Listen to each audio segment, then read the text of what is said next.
Hey guys, how's it going, and welcome back to another episode. In today's episode, we're going to be talking about immigration. That's right, both legal and illegal. All right, we're in Mexico, as you already know, and there's a lot of you guys that are watching these videos because you're looking to immigrate out here in one shape, form, or another. So let's talk about all the ways in which you can legally and illegally come out here. But at the end of the day, I want to tell you guys all more about, again, the freedom that I'm always talking about, and the fact that, you know, how the immigration laws really work out here, to dispel a lot of myths and let you guys know really what's going on, as you already know. So you already know what's up. I got my helmet on. You already saw the traffic behind me, so let's hop on the bike as we always do and take a ride around town as we talk about immigration. All right, guys, so I'm in studio at the moment re-recording this episode because we were actually having some sound issues as I was riding along the path today. In fact, you know, it wasn't until I checked later I noticed that not only was the sound off on the recording for whatever reason, but I was also having some bike issues that I really didn't think were gonna bother too much, but just one thing with the other, literally the sound was just so terrible I couldn't use it. So I'm re-recording this. Let's get started. All right, sorry about that intro. All right, so hopefully the audio quality is a lot better, and this would suit great for this episode. We're talking about immigration because it's such a hot topic conversation. And the reality is that there's so many people, there's so many of us right now that have no idea, you know, what the actual immigration situation is. And there's so many people that, for example, I see in the groups, and I see them talking within chitter chatter within, you know, the Facebook groups or online or in the comments section, where a lot of people are under the misconception that they need to have some sort of temporary or permanent residency in order to live in Mexico. And that's not true. You know, the reality is that you can live out here on a tourist visa, and you can just get it renewed over and over and over again. Now, I know what a lot of people are going to say. Hey, Jose, I've been hearing that there's been a lot of, people out there that have been, like getting stuck at the border or getting in trouble at the border and not allowed into Mexico because they've been jumping the border one too many times and going on these visa runs one too many times and all that good stuff. Look, the reality is that I don't know where you heard that, and I would like to see some actual proof of all this, because the reality is that the only ones that are actually gonna get deported because of any kind of immigration issue are people from other countries that are, you know, again, have overstayed their welcome. Mainly, for example, let's talk about a country like Cuba. So Cuba and Mexico have a bit of a strained relationship when it comes to immigration issues. And so sometimes, you know, someone from Cuba or, you know, the Dominican Republic or, you know, some other Latin American country will get deported, or a group of them, or Guatemala or whatever. But again, it's not what you think it is. It's not like in the U.S. It's for other reasons. But the reality is that, you know, in order for, you know, most people, and especially anyone listening to this video, in order for you to get deported, you know, you really have to do some really, really, really horrible crime and be involved in some really horrible stuff, you know, for you to get even remotely close to getting deported, or again, even extradited. All right, but that's another story for another day. In fact, you can check out the videos I have on that subject in particular. But anywho, sticking to the main subject here about immigration, you know, the reality is that, you know, you don't need anything but to just show up here. Now, you need to check your particular country as to how immigration laws are working with your country in Mexico. But for the most part, I think that most people that are listening to me right now are coming from Canada, United States, and Europe, which most countries or most areas, most of these places have a good relationship with Mexico. And basically, your visa is given to you on the airplane on your way over here. So as you're flying out here, they give you the visa on the plane, you fill it out, which is your tourist visa, and then that's a visa you present at immigration when you're walking into Mexico, and that's it, easy peasy. Ask for 180 days and you're good to go.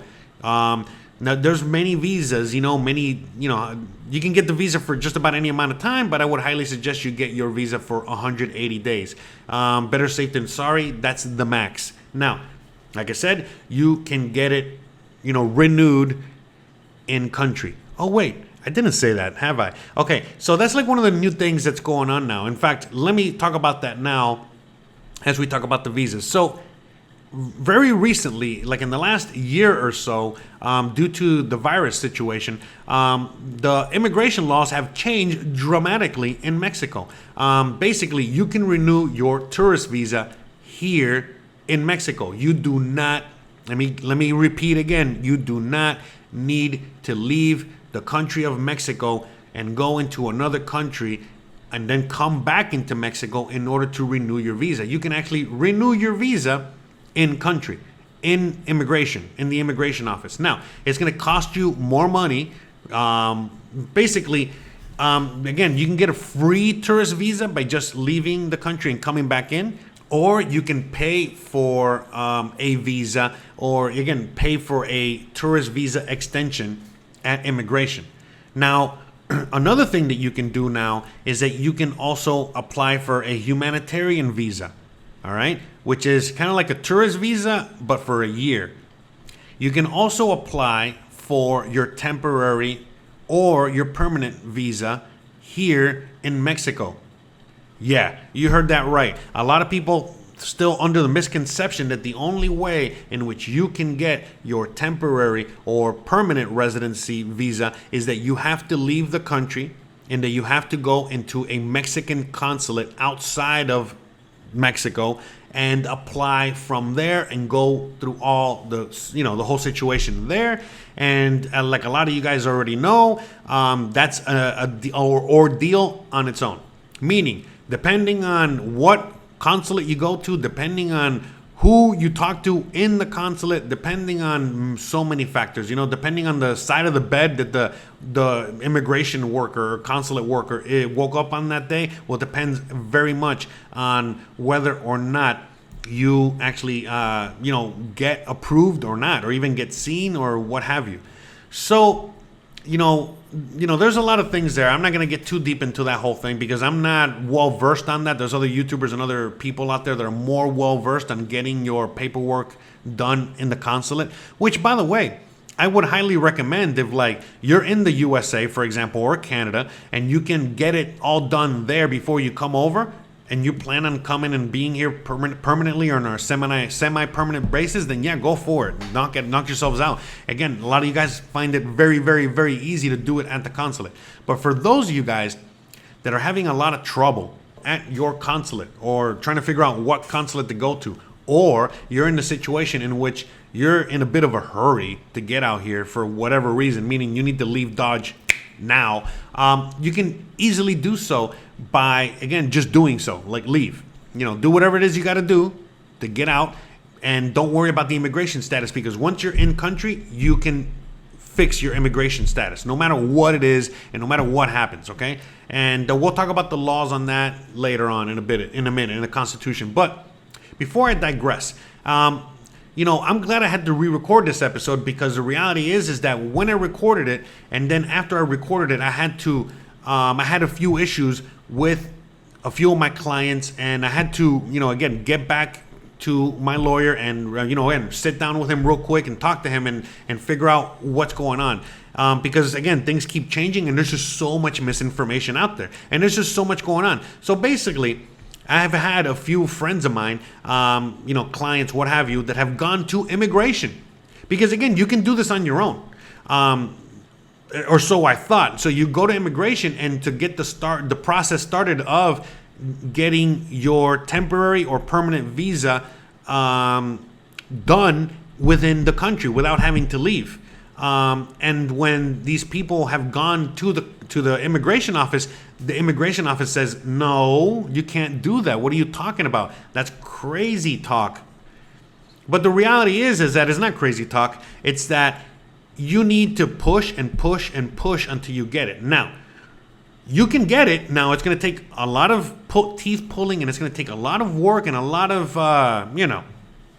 buttering up in order to make it happen. But according to the law, it's already possible. Now, what happens is that everything in Mexico is a little bit different. And, there's corruption all over the world, your country, this country, whatever. But the reality is that in order for them to put that program into play, they just need to have certain people get that action going for you. And what do I mean?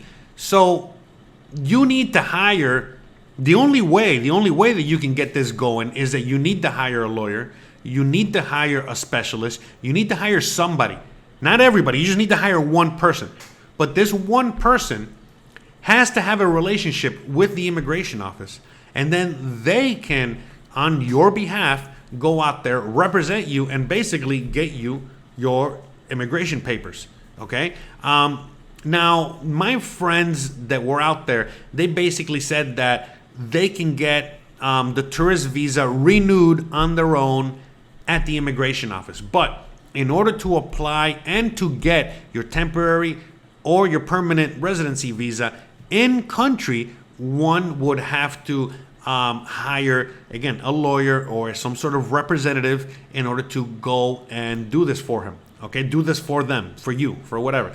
I speak for Merida, Mexico. I speak for this region, but I got a feeling that it's basically the same all across Mexico. And so, I'm not going to recommend anyone out there because there's a lot of people that can do this for you. And, you can shop around. There's prices. There's all kinds of things. There's some people that have a better relationship with immigration. Some people don't. Some people can get it done faster. And there's many levels to this. And in fact, I encourage you guys to shop around a little bit. You can, again, go into the expat groups, not just my group, but the other expat groups. There's tons of local expat groups in which you can search and ask around. And again, some of them advertise, and you can go out there and work with them. Or if you feel more comfortable working with my lawyer, if you feel more comfortable working with someone I directly recommend and have actually worked with, and there's many, many others that I've worked with them, you can simply, again, go to my website and get all the information there. Okay, just go to Free Merida Mexico website. Go to the Free Merida Mexico section on my website. Again, my website is josearteaga.com. Go there. And you already know the rest. All the links are down below. The links are in the comment section and all that. Just click there and go to the free section, and you'll find the information there. But again, I've given you many options as to how you can deal with this. But in order for you to really, be able to try and get that temporary or permanent residency visa out here in Mexico, you need to go with some sort of, expert or someone, someone, an intermediary to help you with that situation. Okay. And by the way, as we talk about other things out here, like let's say getting your license, to drive or whatever, you're going to notice, and as we talk about these things, that it's going to be something very similar as well. But again, it's not a bad thing. It's only a bad thing if you can't afford it. You get what I'm saying? But in which case, there's other options. Like I said, you can, hop in and out of the country. You can renew it here. You can just stay on a tourist visa indefinitely. You can stay on a tourist visa for a very long time, forever. In fact, the most that they're going to do is, like, if you've been doing this for, 10 years or something like that, or 5 years, they might just say, hey, you need to get your temporary visa, and then they facilitate that. You know what I mean? It's not like, it's not difficult in comparison to if you were just trying to get it out of the blue. But at the end of the day, this is what I keep reminding and telling everybody. Look, guys, Mexico wants and needs your money. All right, wherever the hell you're coming with dollars or Canadian loonies or euros or whatever, and they're very valuable out here, and you're coming out here to spend them. And basically, the whole residency situation, they just want to make sure that you are out here going to stimulate the economy, and you're not here trying to get somebody's job. Again, there's nothing wrong with that, but there's other visas and other situations for all that. So basically, they're saying, look, you can live in Mexico as long as you want. In fact, you can become a resident, you can become a citizen, but we just got to make sure that you make enough money. Now, the whole making enough money, that varies, because I keep hearing everything from where it's risen up all the way to $2,200 a month to around $1,400 a month. But the thing is that that you need to prove that you make or have a value of around that. But the reality is that they're pretty loosey-goosey with that too. And, again, they're going to be more loosey-goosey with it here in country as opposed to the consulate, okay? Meaning that you don't, if let's say the threshold is 14, but you only make 12, but you got a few assets or you have whatever, you'll be fine.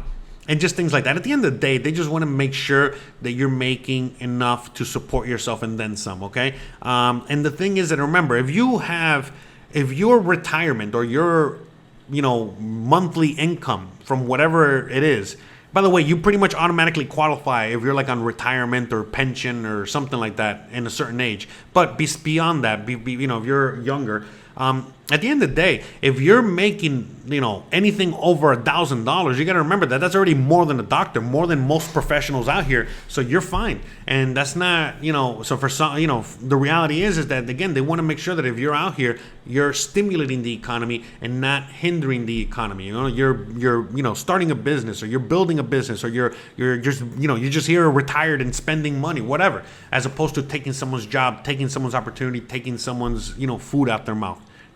So that's basically the whole immigration situation when it comes to all that. Now, that's all the legal way, okay? These are all the legal ways in which you can stay in country. Now, let's just suppose that you unfortunately overstay your tourist visa and therefore you are now here illegally. Well, again, the reality is that that's not that much of a big deal. You'll quickly realize that, again, if it's just a few days, weeks, maybe even a month, it's something that all you got to do is that when you're leaving the country, just make sure that you go to the airport like a half an hour to an hour earlier than usual, so you can go to immigration and let them know that you overstayed your visa, so that you can pay a fine, which is very little, I think like $25, $50, I don't know, and you're on your way. But if you're one of those out there that you overstayed your visa for a very long time, months, maybe even a year, again, you're still no problem. You just need to hire a lawyer to, again, make those few phone calls, get a few things done, and you're good to go, and so on and so forth. So everything can get resolved. The reality is that, again, why would they kick you out of the country if you want to stay here and you want to bring money here? I mean, come on. So, again, no fear. Again, don't do anything stupid. You already know. Don't do anything illegal. Don't be getting in trouble. Don't be doing, anything stupid, and you should be fine. At the end of the day, they will, slap you on the wrist and say, you're on your way. You pay this fee, pay this fine, and you're good to go. So, going back to that whole thing. So let's just say that, you're here only on a tourist visa or here illegally because your tourist visa expired. You're good to go. You're not really going to be in much trouble because according to the Constitution, you're really allowed to come into the country and stay in the country. Now, the reality is that if you don't got your paperwork ready, you don't got your paperwork right, what happens is that unfortunately, you're going to be a little hindered in living out here, meaning you're probably definitely not going to have a bank account. You're definitely not going to be able to buy a car. You're definitely not going to be able to buy a house and do several things like that. But at the end of the day, if you're just out here trying to live and just live your life and do that whole thing, again, you can just do like most Mexicans, and you don't need a bank account, you don't need any kind of digital footprint, you don't need anything. Everything's cash only, cash this, now whatever, and you can just live on your American passport and receive money and do things and use that as an ID for the few times that you do need an ID. But the reality is that you're fine, and in no time is any cop or anyone going to ask you for your visa. No one's going to ask you for your immigration status. No one's going to care. No one's going to whatever. And again, if for whatever reason that is exposed that you are here illegally, it's nothing that cannot be fixed really quickly. Again, now if you've overstayed your visa and you're here illegally for over 10 years, that might be a little bit of a problem. But other than that, I think most of you guys are not only going to be fine, but there is a solution to your immigration problem. So again, outside of outside of you coming from some sort of third world country, I think most of you guys that are coming from the first world, you're going to be totally fine. and you're not going to have to worry about anything at all, as a matter of fact. And everything can get rectified because, again, just going to my situation, my immigration situation basically was that, I was here illegally. I got here legally. My tourist visa expired. I was here illegally for over a year. I was able to get that fixed with my lawyer. And then subsequently I got married and my immigration got fixed like that. And that's it. And there's a lot of ways in which you can get your immigration situation fixed as well. And a lot of times if it's costing you money, it's basically because you messed up or, you just, didn't take the proper amount of time in order to take care of your situation, aka you messed up. But again, even if you messed up, you can get it fixed. And like I said to many of you, and like I said at the beginning of this episode, all you got to do is show up to Mexico and you can get everything fixed and done in-house. All right, simple as that. So the reality is, guys, most of you guys have nothing to worry about. The whole immigration status, I think, for a lot of people, just like everything else that I talk about on my other channels, it's just excuses, no need to make any more excuses. If the only excuse that you have for not being out here, for not coming out here, is your immigration status, this whole video is literally dispelling that, and you have nothing to fear except fear itself. Yeah, I know, sorry. But anyways, but you know what I'm saying. You really have nothing to fear, and the reality is that you should just already bite that bullet and come out here. And like I said, don't worry about it. Now, again, I know this episode doesn't cover every single immigration issue, and there's tons of immigration issues for a lot of you guys. But at the end of the day, I think that this is a pretty good episode that should leave, this should spread a broad, broad description for a lot of you guys in order to, take this information and move forward. Yeah, sorry, I'm actually getting distracted and I gotta get going, and this episode has to end already. So guys, you already know what to do. If you like this kind of content, all you need to do is please like, please subscribe, please share, please hit that bell icon, but more importantly than anything else, please stay awesome. Thanks again for watching, and I'll see you guys on the next one. Bye.